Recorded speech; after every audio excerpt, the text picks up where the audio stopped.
friends, this is Miss Angie, and I'm here to read another story to you from the book, The Great Sherlock Holmes Puzzle Book by Dr. Gareth Moore.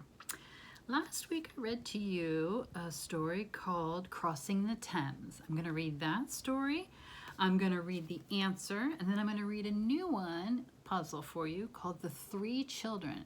This one is hard. You might need paper and pencil for this one. Okay, Crossing the Thames. I witnessed an entertaining sight today, Watson, Holmes informed me. Two boys, friends I believe, both wished to cross the Thames. It's a river. They had only a single one-person boat between them, yet they both managed to cross in the boat without either of them having to swim and without them using any sort of trick to get the boat back and forth without occupants. How is this possible? So here's a picture of their boat. Only one person could be in the boat at a time, and they didn't do anything tricky where they pulled the boat across with nobody in it. So, how did they do it? Let's see. All right, so that one was number 203. Let's see. Oh, the boys began on the opposite side. So one would go to the other, and then the other would go to the other side. That makes sense. That was good. Okay, the next one is called The Three Children. I don't know, this one, get your paper and pencils out. And you can rewind and listen to it again.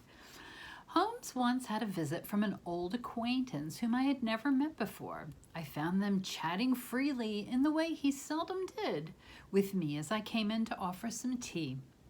"And how are your children?" Holmes was asking. "You have 3, if I remember rightly, although I must admit I don't recall their ages." "You always enjoyed deduction, didn't you, old chap?" his acquaintance replied. "What if I told you that the product of their ages was 40? "That's not quite enough information for me to deduce their ages," said Holmes. "All right, well, I shall add that the sum of their ages is the number of years we've known each other." Okay, so the sum of the ages is the number of years they've known each other. And Holmes considered this. "I still need a tad more," he said.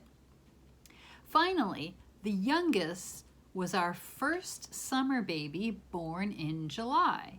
"Ah, I see."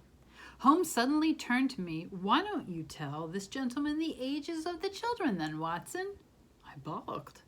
"But I don't know how long you've known each other." "Doesn't matter, Watson. You now have enough information to deduce it." And indeed I did. How old are the 3 children? I'm going to review again what information we're given. Okay, so there's 3 children, and the product of their ages is 40. Multiply them together, you get 40. And the sum of their ages is the number of years they've known each other, but we don't know what that number is, do we? And their youngest was our first summer baby born in July. The youngest was born in July.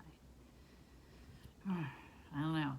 I'm going to have to write this one out. I'm going to think about it, take a few days, come back. I'll have the answer for you of the 3 children, and I'll have a new puzzle for you next time. Bye, friends.